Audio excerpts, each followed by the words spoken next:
मसालमध्ये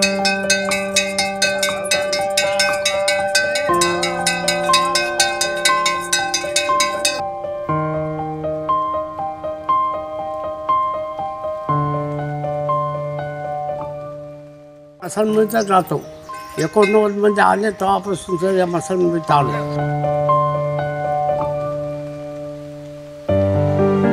मग आमची परिस्थिती खूपच बिकट आहे. एका दिवशी भेटत आहे खायला, एका दिवशी नाही भेटत. ज्या दिवशी आली प्रेत त्या दिवशी करा, नाही तर मग बाहेर कामाला जा, नाही तर भिक्षा मागा तवाच भाकर खा. ते आरक्षण काय आहे, ते लोकांची सवलत काय आहे सरकारची, ते आम्हाला अजूनही माहीत नाही. माझा मुलगा 11वी शिकतो, पण त्याला बी शाळेत अजून पुरी फीस भरावी लागती. ते म्हणतात मसनजोगी जातच काय आहे तुमची. मग आम्हाला कोणती सवलत नाही, तर मग आम्ही मसनजोगी जातीने आहेत, पण आम्हाला आरक्षण का नाही? आमचं आरक्षण कुठे गेलंय? आम्हाला म्हणतात आरक्षण आहे, पण आम्हाला कुठे आहे? आम्ही कुठं दिसतोय? काय ते मसनामध्येच का मसनजोगी? त्याचे पोरं शिकायचे, त्याच्यानंतर त्याचा वडील करायचा, त्याच्यानंतर पोरं करायचे, त्याचा नातू करायचा, म्हणजे पिढ्याने पिढ्या स्मशानभूमीतच घालायचं का आम्हाला? ज्या दिवशी स्मशानभूमीत प्रेत जळतं त्याच दिवशी सोनी इरेवार यांची चूल पेटते. त्या मसनजोगी या भटक्या जमातीतून येतात. मग आमची परिस्थिती खूपच बिकट आहे. एका दिवशी भेटत आहे खायला, एका दिवशी नाही भेटत. ज्या दिवशी आली प्रेत त्या दिवशी करा, नाही तर मग बाहेर कामाला जा, नाही तर भिक्षा मागा तवाच भाकर खा. अशी परिस्थिती आहे आमची. एवढ्या जागेत राहतो आम्ही, सगळं करतो, पण आम्हाला पगार नाही, काहीच नाही. मग हे आरक्षण आम्हाला भेटायलाच पाहिजे. आमच्या लेकरांना त्यांना तरी सवलती पाहायला भेटायलाच पाहिजे.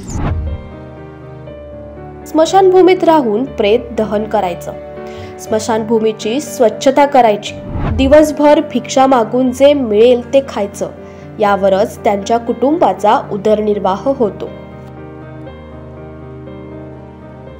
आमचे माहेरचे तसंच गेले सगळेजण भिक्षा मागत. आजोबा मागत होते, वडील बी मागत होते. मी सासरी आले, आमचे सासरे बी तिकडं त्यांच्या गावाकडे पहिले मागत होते. मागून मागून फिरस्ती म्हणून आहे, फिरस्ती भटक्या जमात. आम्ही तिकडून मागून मागून सासरा आला इथं शमशानभूमीत राहिलं.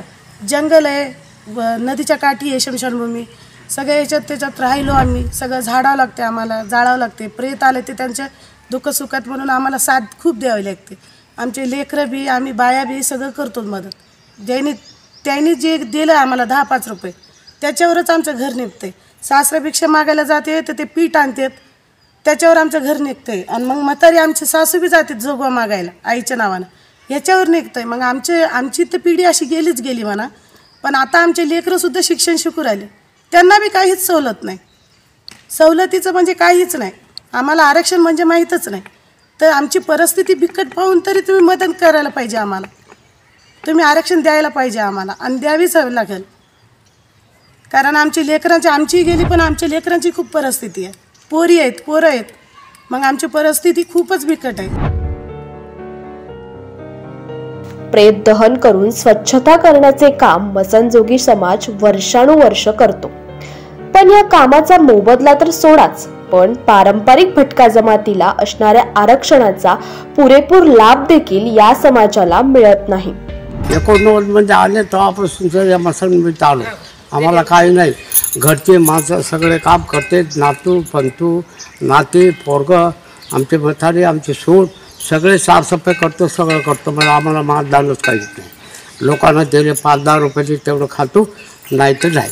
ते सोडून गेले की आम्ही गावात फिरवत लागतो. तर आम्हाला हे सरकारनं काहीतरी मदत केली पाहिजे.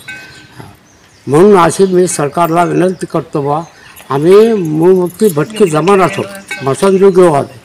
आम्हाला पगार नाही, आमच्या पोराला पगार नाही, मला नाही, आमच्या बायकोला नाही, काय नाही. ते नाही मला काहीच नाही. नुसतं फिरत लागलो. तर काहीतरी मदत करावं.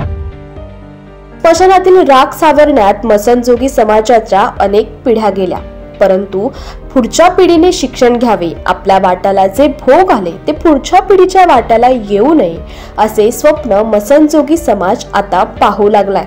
परंतु जातीचे दाखलेच निघत नसल्याने त्यांचे हे स्वप्न स्मशानातील चितेवर थडाथड पेटत आहे. जातीचं प्रमाणपत्र मागायला कलेक्टर ऑफिस मध्ये गेलं. तुमचं गाव कोणतं? आमचं गाव कोणतंच ठाईक नाही. आम्ही भीक मागत आमच्या आजी परदादे सगळे हिंडत होते. त्याच्यानंतर आम्ही स्मशानभूमीमध्ये आमचा समाजामधला माणूस राहिला म्हणून आम्ही स्मशानभूमीत राहतो. तिथं पिढ्याने पिढ्या आज तिसरी पिढी चालली माझी इथं. बीडचं साधं मला मसनजोगी जाती प्रमाणपत्रसुद्धा नाही. मला 3-3 वर्ष पगार भेटत नाही, तरी मी बाहेर भीक मागतोय. स्मशानभूमीत जे लोक आलेत ते मदत करतात. आई, बाप, वडील, बायको, 2 मुली, 1 मुलगा, एवढा परिवार. तरी मी लोक आलेले मोतीचे लोक काय 100-50 देत, तेवढ्यामध्ये त्यांचा माझा गुजारा करतो. मसनजोगी समाजाला आरक्षणाची तरतूद आहे, परंतु आजपर्यंत बहुतांश लोकांना याचा लाभच मिळालेला नाही. मग आमच्या वाट्याचं आरक्षण गेलं तरी कुठं, असा खडा सवाल या समाजाने सरकारला केला आहे. ते म्हणतात मसनजोगी जातच काय आहे तुमची, मग आम्हाला कोणती सवलत नाही, तर मग आम्ही मसनजोगी जातीने आहेत पण आम्हाला आरक्षण का नाही? आमचं आरक्षण कुठे गेलंय? आम्हाला म्हणतात आरक्षण आहे, पण आम्हाला कुठे आहे? आम्ही कुठं दिसतोय? काय ते मसनामध्येच का मसनजोगी? त्याचे पोरं शिकायचे, त्याच्यानंतर त्याचा वडील करायचा, त्याच्यानंतर पोरं करायचे, त्याचा नातू करायचा, म्हणजे पिढ्याने पिढ्या स्मशानभूमीतच घालायचं का आम्हाला? आमची मुलं शिकले पाहिजे, सर्व्हिसला लागले पाहिजे, अशी आमची इच्छा आहे. मसनजोगी समाज भटक्या विमुक्त जमातीत येतो. NTB या प्रवर्गात राज्याने भटक्या समूहासाठी 2.5% आरक्षणाची तरतूद केलेली आहे.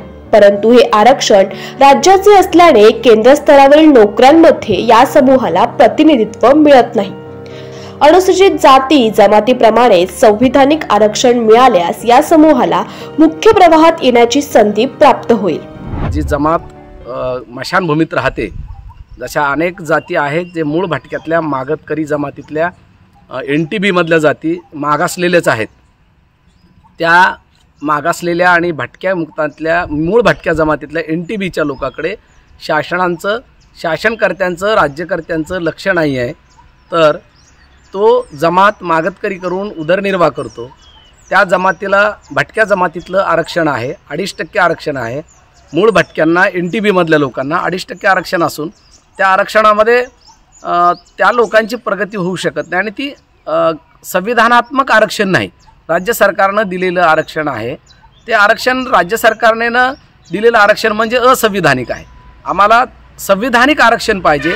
ज्या जमातीला संविधानिक आरक्षण जर दिलं तर तो समाज केंद्राच्या माध्यमातून जी जागा निघतात, जशा प्रवर्गाचे SC ST अशा ज्या प्रवर्गाच्या जागा निघतात, त्या जागाचा त्या लोकांना लाभ होईल. म्हणजे मूळ मसनजोगी NTBच्या लोकांना त्याचा लाभ होईल.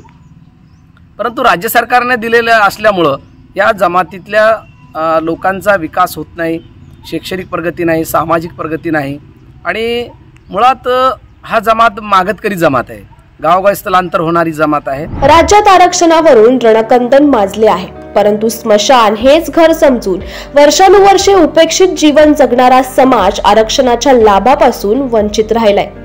आपल्या हक्कांसाठी हा समाज मोर्चे काढेल, मोठमोठ्या सभा घेईल याची सुतरामही शक्यता नाही. कारण स्मशानात प्रेत आलं, कुणी परडीत पिठाचा जोगवा वाढला तरच त्यांची चूल पेटते. स्मशानात राहून दिवस काढणाऱ्या मसनजोगी समाजाच्या व्यथा समजून घ्यायला सरकारकडे असेल का हो वेळ? हरिदास तावरे, मॅक्स महाराष्ट्र, बीड.